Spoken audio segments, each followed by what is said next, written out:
ನಮಸ್ಕಾರ. ಇದು ಸುದ್ದಿ ವಿಶ್ಲೇಷಣೆ. ನಾನು ಶಶಿಧರ್ ಭಟ್.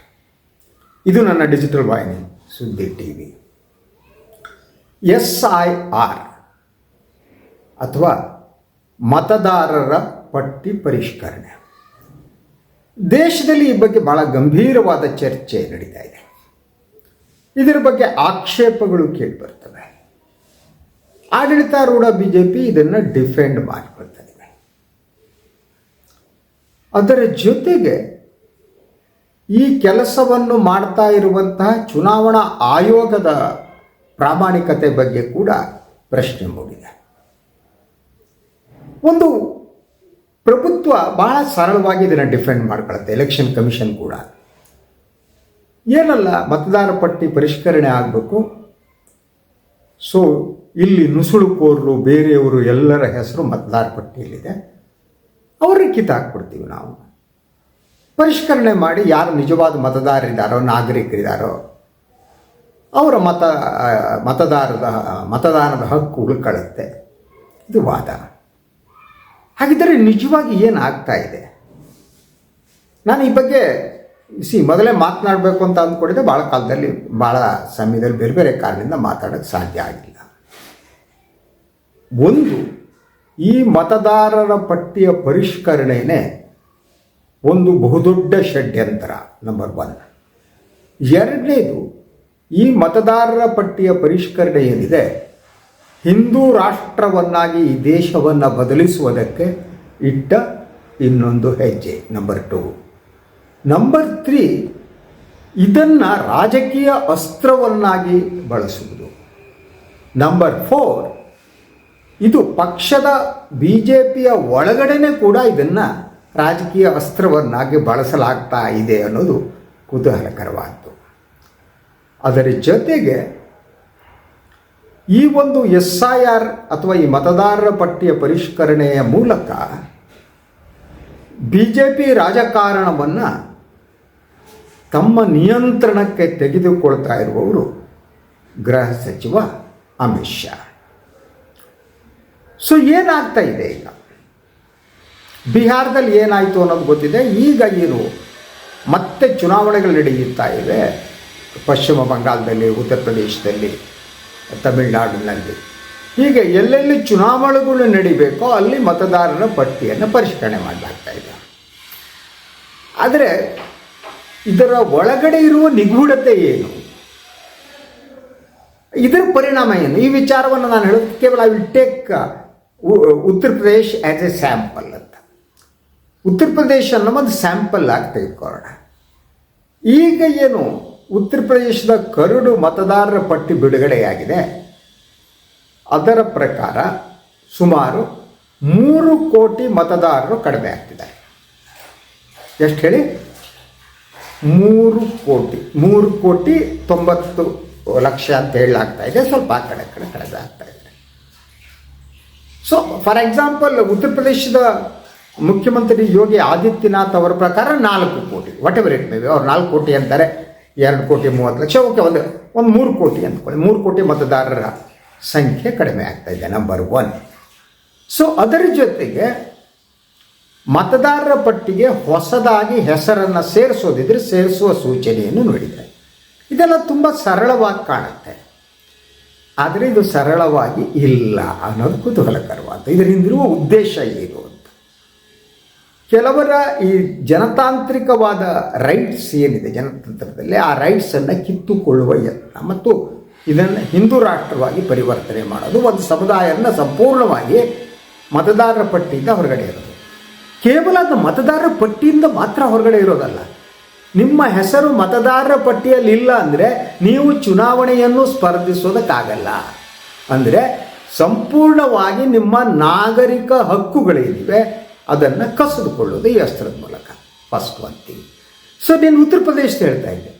ಸೊ ಸುಮಾರು 3 ಕೋಟಿ ಕಡಿಮೆ ಆಗಿದೆ ಅಂದರೆ ಉತ್ತರ ಪ್ರದೇಶ ಜನಸಂಖ್ಯೆಯ ಮೇಲೆ ನೀವು ಲೆಕ್ಕ ಹಾಕಿರ್ಬೋದು. ಉತ್ತರ ಜನಸಂಖ್ಯೆ ನಿರ್ಲಿ 15 ಕೋಟಿ ಅಂದ್ಕೊಳ್ಳಿ. 15 ಕೋಟಿ ಜನಸಂಖ್ಯೆಯಲ್ಲಿ ನೀವು 3 ಕೋಟಿ ಆಯ್ತದೆ, ನಿಯರ್ಲಿ 15 to 20% ಪರ್ಚಕಿಟ್ ಹಾಕ್ತಿದ್ದಾರೆ.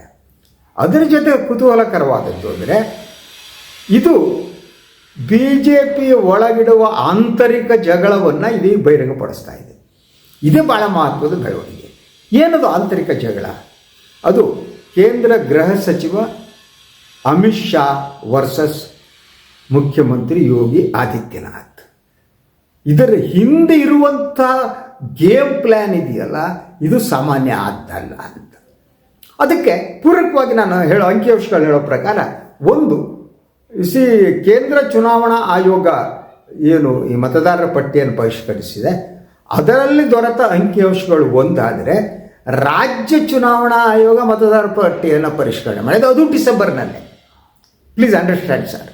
ಸೊ ಅದರಲ್ಲಿರುವ ವ್ಯತ್ಯಾಸಗಳು ಏನು ಅನ್ನೋದು ಕುತೂಹಲಕರವಾಗಿದೆ.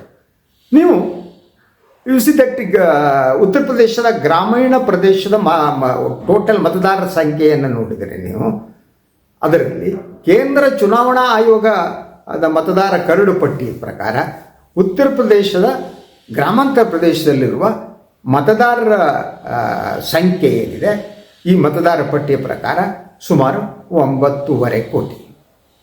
ಆದರೆ ಇದೇ ರೀತಿ ಏನು ರಾಜ್ಯ ಚುನಾವಣಾ ಆಯೋಗ ಏನು ಪರಿಷ್ಕರಣೆ ಮಾಡಿದೆ, ಅದರ ಪ್ರಕಾರ ಇರುವುದು 12 ಕೋಟಿ. ದಟ್ ಇದಕ್ಕೆ ಏನು ಹೇಳಲಾಗ್ತದೆ, ಯಾಕೆ ಹೀಗೆ ಅಂತ? ಒಂದು, ಯೋಗಿ ಆದಿತ್ಯನಾಥ್ ಅವರ ಆಪ್ತೇಷ್ಟರು ಅವರು ಇವರು ಹೇಳೋ ಪ್ರಕಾರ, ಏನು ಕೇಂದ್ರ ಚುನಾವಣಾ ಆಯೋಗ ಏನು ಮತದಾರರ ಪಟ್ಟಿಯನ್ನು ಪರಿಷ್ಕರಣೆ ಮಾಡಿದೆ, ಅದು ನಗರ ಪ್ರದೇಶದಲ್ಲಿರುವವರದ್ದು ಅತಿ ಹೆಚ್ಚು ಪರಿಷ್ಕರಣೆ ಮಾಡಿದೆ, ಮತದಾರನ ಕಿತ್ತಿದೆ. ಆ ಕಾರಣಕ್ಕಾಗಿ BJPಯ ಸಪೋರ್ಟರ್ಸ್ ಯಾರಿದ್ದಾರೆ ಅವರ ಹೆಸರು ಕೂಡ ಇಲ್ಲ ಅನ್ನೋದು ಯೋಗಿ ಆದಿತ್ಯನಾಥ್ ಗುಂಪಿನ ಆರೋಪ. ಅಂದರೆ BJP ಪರಂಪರಾಗತ ಮತದಾರರ ಪಟ್ಟಿಯಿಂದ ಹೊರಗಿಡುವ ಮೂಲಕ ಕೇಂದ್ರ ಚುನಾವಣಾ ಆಯೋಗ ಅಮಿತ್ ಶಾ ಅವರ ಸೂಚನೆ ಮೇರೆಗೆ ಮಾಡುವ ಮೂಲಕ ದಟ್ ಯೋಗಿ ಆದಿತ್ಯನಾಥ್ ಅವರನ್ನು ದುರ್ಬಲಗೊಳಿಸುವುದು ಮತ್ತು ಅವರು ಚುನಾವಣೆಯಲ್ಲಿ ಸೋಲುವಂತೆ ಮಾಡುವ ಒಂದು ಹುನ್ನಾರ ಇದೆ ಅನ್ನುವ ಆರೋಪ ಕೂಡ ಕೇಳಿಬರ್ತಾ ಇದೆ. ಈಗ ಈ ಬಗ್ಗೆ ನೀವು ಉತ್ತರ ಪ್ರದೇಶದ ಹಿಂದಿ ಪತ್ರಿಕೆಗಳನ್ನು ನೀವು ಓದೋದಿದ್ದರೆ ನೋಡ್ಬೋದು, ವರದಿಗಳು ಬರ್ತಾ ಇದೆ. ಅಂದರೆ ಯೋಗಿ ವರ್ಸಸ್ ಅಮಿತ್ ಶಾ ಆಗಿರುವಂಥದ್ದು ಒಂದು. ಮತ್ತು ಇದು ಪಾರದರ್ಶಕವಾಗಿಲ್ಲ ಅಂತ. ಯಾಕಂದರೆ ಸ್ಟೇಟ್ ಎಲೆಕ್ಷನ್ ಕಮಿಷನ್ನು ಮತ್ತು ಸೆಂಟ್ರಲ್ ಎಲೆಕ್ಷನ್ ಕಮಿಷನ್ ಎರಡೂ ನೀವು ಮತದಾರ ಪಟ್ಟಿಯನ್ನು ನೋಡಿದ್ರೆ ವ್ಯತ್ಯಾಸ ಹೇಗೆ ಬರುತ್ತೆ? ಹೌದು, ಅದು ಕೋಟಿ ಮತಗಳ ವ್ಯತ್ಯಾಸ ಹೇಗೆ ಬರುತ್ತೆ ಅಂತ. ಇದರ ಹಿಂದೆ ಎಲ್ಲೋ ತಪ್ಪಿರಬೇಕು ಅಂತ ಅಲ್ವಾ? ಅದ್ರ ಜೊತೆಗೆ ಇನ್ನೊಂದು ಕುತೂಹಲಕರವಾದ ಅಂಶ ಏನು ಗೊತ್ತಾ ನಿಮಗೆ? ಉತ್ತರ ಪ್ರದೇಶದಲ್ಲಿ ಮಹಿಳೆ ಮತ್ತು ಪುರುಷರ ನಡುವಿನ ಅನುಪಾತ ಇದೆಯಲ್ಲ, ಅದೇ ಈ ಮತದಾರ ಪಟ್ಟಿಯ ಪ್ರಕಾರ ಇದಾಗೋಗ್ಬಿಟ್ಟಿದೆ. ಅದನ್ನು ಒಟ್ಟಾರೆ ನೀವು ಲೆಕ್ಕ ಹಾಕೋದಿದ್ರೆ ಉತ್ತರ ಪ್ರದೇಶದಲ್ಲಿ ಮಹಿಳಾ ಮತದಾರರ ಸಂಖ್ಯೆ ಇದೆಯಲ್ಲ, ಈ ಕೇಂದ್ರ ಚುನಾವಣಾ ಆಯೋಗದ ಪಟ್ಟಿ ಪ್ರಕಾರ ಅದು ಡೌನ್ ಆಗೋಗ್ಬಿಟ್ಟಿದೆ. ಈ ಅಂತರ ಜಾಸ್ತಿ ಆಗ್ತಾ ಇದೆ. ಹಾಗೆ ನೋಡಿದರೆ ಭಾಳಷ್ಟು ಜನ ಉತ್ತರ ಪ್ರದೇಶ ಗೊತ್ತಿರುವವರು, ಅಧ್ಯಯನ ಮಾಡುವವರು ಹೇಳೋದೇನು ಅಂದರೆ, ಉತ್ತರ ಪ್ರದೇಶದಲ್ಲಿ ಕಳೆದ ಹಲವಾರು ವರ್ಷಗಳಿಂದ ಮಹಿಳೆಯರನ್ನು ಅತಿ ಹೆಚ್ಚು ಮತದಾರರ ಪಟ್ಟಿಗೆ ಸೇರಿಸುವ ಮೂಲಕ ಅವರಿಗೆ ಮತದಾನ ಮಾಡುವ ಬೇಕಾದಂತಹ ಅವರ ಹಕ್ಕಿನ ಬಗ್ಗೆ ತಿಳುವಳಿಕೆ ಕೊಡೋದು, ಇಂಥದ್ದೆಲ್ಲ ನಡೆದಿತ್ತು. ಮಹಿಳೆಯರು ಅತಿ ಹೆಚ್ಚು ಸಂಖ್ಯೆಯಲ್ಲಿ ಬಂತು. ಅದರ ಪ್ರಕಾರ ಈ ಅನುಪಾತ ಏನಿದೆಯಲ್ಲ, ಆ ಅನುಪಾತ ಸಬ್ಜೆಕ್ಟ್ ಟು ಕರೆಕ್ಷನ್. ದಟ್ 1000 ಗಂಡಸರಿಗೆ ಹೆಂಗಸರು 900 ಏನೋ ಇತ್ತಂತ, ಅದು ಈಗ down it has come to 820 or so. ಅಂದರೆ ಈ ಮಹಿಳಾ ಅನುಪಾತವನ್ನು ವ್ಯತ್ಯಾಸ ಮಾಡುವ ಮೂಲಕ ಮಹಿಳೆಯರೇನಿದಾರಲ್ಲ, ಮಹಿಳೆಯರನ್ನು ಕೂಡ ಒಂದು ಅವರ ಮತದಾನದ ಹಕ್ಕಿನಿಂದ ಹೊರಗಿಡಲಾಗಿದೆ ಅಂತ. ಅದಕ್ಕಿಂತ ಕುತೂಹಲಕರವಾದ ಮೇಜರ್ ಡೆವಲಪ್ಮೆಂಟು ಅಂದರೆ, ಭಾರತೀಯ ಜನತಾ ಪಕ್ಷ ಈಗ ಎಲ್ಲ ತಮ್ಮ ಕೇಡರ್ಗಳಿಗೆ ಒಂದು ಸೂಚನೆಯನ್ನು ಕೊಟ್ಟಿದೆ ಅಂತ. ಇತ್ತೀಚೆಗೆ ಏನು, ಈಗ ಮತದಾರ ಪಟ್ಟಿಗೆ ರಿಲೀಸ್ ಆಯ್ತಲ್ವಾ, ಈಗ ಅದು ಪರಿಷ್ಕರಣೆ ಮಾಡೋದಕ್ಕೆ ಯಾರು ತಮ್ಮ ಹೆಸರು ಬಿಟ್ಟಿದೆ, ಇನ್ನೇನಾಗಿದೆ ಅನ್ನೋದವರು ಅವರು ಅರ್ಜಿ ಸಲ್ಲಿಸ್ಬೋದು. ಈ ಅರ್ಜಿ ಸಲ್ಲಿಸುವ ಆಂದೋಲನವನ್ನು BJPನೇ ಸ್ಟಾರ್ಟ್ ಮಾಡೋದು ಸೂಚನೆ ಕೊಟ್ಟಿದೆ ಅಂತ.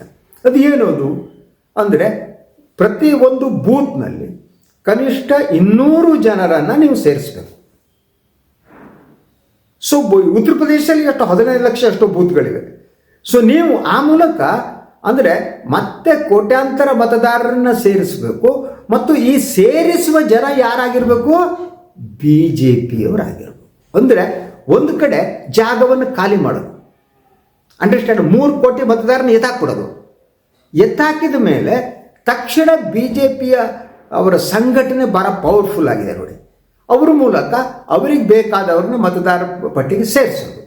ಕಾಂಗ್ರೆಸ್ಸು ಉಳಿದ ರಾಜಕೀಯ ಪಕ್ಷಗಳ ಸಂಘಟನೆ ಇಷ್ಟು ಪವರ್ಫುಲ್ ಆಗಿಲ್ಲ, ಇವನ್ ಸಮಾಜವಾದಿ ಪಕ್ಷ ಕೂಡ. ಸೊ ಅವ್ರಿಗೆ ವಿಳಂಬ ಒಂದು ಡೆಡ್ಲೈನ್ ಕೊಟ್ಬಿಡೋದು, ಇಷ್ಟರವರೆಗೆ ನೀವು ಮಾಡಿ ಅಂತ. ಅದಕ್ಕೆ ಬೇಕಾದಂಥ ಎಲ್ಲ ಇದನ್ನು ಈ BJP ರೆಡಿ ಮಾಡ್ಕೊಬಿಟ್ಟು ತಮ್ಮವ್ರನ್ನೆಲ್ಲ ಮತದಾನ ಪಟ್ಟಿಗೆ ಸೇರಿಸ್ಬಿಡೋದು, ಪ್ರತಿಪಕ್ಷಗಳು ಸೇರ್ಸೋಕ್ಕಾಗಬಾರ್ದು. ಆ ಮೂಲಕ ಇಡೀ ಒಂದು ಬೂತ್ನಲ್ಲಿ ನೀವು 200 ಮತದಾರನ ಹೊಸದಾಗಿ ಸೇರಿಸುವ ಮೂಲಕ ಒಂದು ಬೂತ್ನಲ್ಲಿ ಒಂದು ಕಾನ್ಸ್ಟಿಟ್ಯೂನ್ಸಿಲಿ ಎಷ್ಟಾಯಿತು ಲೆಕ್ಕ ಹಾಕಿದೆವು. ಸೊ ಆ ಮೂಲಕ ಇಡೀ ಒಂದು ಕಾನ್ಸ್ಟಿಟ್ಯೂನ್ಸಿಯನ್ನು ಕ್ಯಾಪ್ಚರ್ ಮಾಡಿಕೊಳ್ಳುವಂಥದ್ದು. ಒಂದು ಕಡೆ ಇವರೇ ಮತದಾರರ ಪಟ್ಟಿಯಿಂದ ಜನರನ್ನು ಎತ್ತಾಕೋದು, ಇನ್ನೊಂದು ಕಡೆ ತಮಗೆ ಬೇಕಾದವ್ರನ್ನ ಸೇರಿಸುವ ಮೂಲಕ ತಮ್ಮ ಹಿಡಿತವನ್ನು ಇಟ್ಕೊಳ್ಳೋದು. ಅಂದರೆ ಇದು ಹೇಗೆ ಗೊತ್ತಾ, ಯೂಶ್ವಲಿ ಈ ದೇಶದಲ್ಲಿ ಏನಿತ್ತು ಅಂದರೆ ಸಾಮಾನ್ಯ ಜನ ಇದಾರಲ್ಲ, ತಮಗೆ ಬೇಕಾದ ಸರ್ಕಾರವನ್ನು ಆಯ್ಕೆ ಮಾಡ್ತಾಯಿದ್ರು. ಜನತಂತ್ರ ಹಾಗೇನೆ, ಜನ ಸರ್ಕಾರವನ್ನು ಆಯ್ಕೆ ಮಾಡಬೇಕು. ಈ ದೇಶದ ದುರಂತ ಅಂದರೆ ಸರ್ಕಾರ ಈಗ ಮತದಾರರನ್ನ ಆಯ್ಕೆ ಮಾಡ್ತಾಯಿದೆ. ಯಾರು ಮತದಾರರು ಬೇಕು ಅನ್ನೋದನ್ನು ಮೋದಿಯವರ ಸರ್ಕಾರ ಪ್ರಭುತ್ವ ಆಯ್ಕೆ ಮಾಡ್ತಾ ಇದೆ. ಅದನ್ನು ದಟ್ ಅಮಿತ್ ಶಾ ಆಯ್ಕೆ ಮಾಡ್ತಿದ್ದಾರೆ ಅಂತ. ಅವರಿಗೆ ಬೇಕಾದವರು ಮಾತ್ರ ಮತದಾರ ಪಟ್ಟಿಯಲ್ಲಿರ್ತಾರೆ, ಉಳಿದವರು ಇರಲ್ಲ. ಸೊ ಈ ಪ್ರೊಸೆಸ್ ಇದೆಯಲ್ಲ, ಈಗ ಇದರ ನಂತರ ಏನಾಗುತ್ತೆ ಅಂತ, ಈಗ ಯಾರ್ಯಾರು ಇವರು ಮತದಾರರ ಪಟ್ಟಿಯಿಂದ ಕೈ ಬಿಟ್ಟಿದ್ದಾರೆ ಅದರಲ್ಲಿ ಬಹಳಷ್ಟು ಜನ ಕಾಂಗ್ರೆಸ್, ಸಮಾಜವಾದಿ ಪಾರ್ಟಿ, ಇಂಥ ಪಕ್ಷಗಳಿರೋರು ಏನಿರ್ತಾರಲ್ವ, ಅವರು ಮತ್ತೆ ಮತದಾರರ ಪಟ್ಟಿಯೊಳಗೆ ಎಂಟ್ರಿ ಆಗೋದಕ್ಕಿಂತ ಮೊದಲು ಇವರು ಸೇರಿಬಿಟ್ಟಿರ್ತಾರೆ. ಇವ್ರ ಸಂಖ್ಯೆ ಜಾಸ್ತಿ ಆಗುತ್ತೆ ಮತ್ತು ಯಾರು ಕಳ್ಕೊಂಡಿರ್ತಾರೆ ಅವರು ಮತ ಹಾಕುವ ಹಕ್ಕು ಮತ್ತು ಚುನಾವಣೆಯನ್ನು ಸ್ಪರ್ಧಿಸುವ ಹಕ್ಕು ಎರಡನ್ನು ಕಳ್ಕೊತಾರೆ. ಅರ್ಥ ಆಯ್ತಾ? ಇದು ಎಂಥ ಗೇಮ್ ಪ್ಲ್ಯಾನ್ ಅಂದರೆ it's very dangerous game plan. ಇದು ಬಹುಮಟ್ಟಿಗೆ ದಟ್ ಅಮಿತ್ ಶಾ ಅವರ ಪ್ಲ್ಯಾನ್ ಅಂತ ಹೇಳಲಾಗ್ತಾ ಇದೆ. ಮೋದಿಯವರು ಈಗ ದೇವಸ್ಥಾನ ಈ ಸೋಮನಾಥಕ್ಕೆ ಹೋಗ್ತಾ ಇದ್ದಾರೆ ಇವತ್ತು ನಾಳೆನ.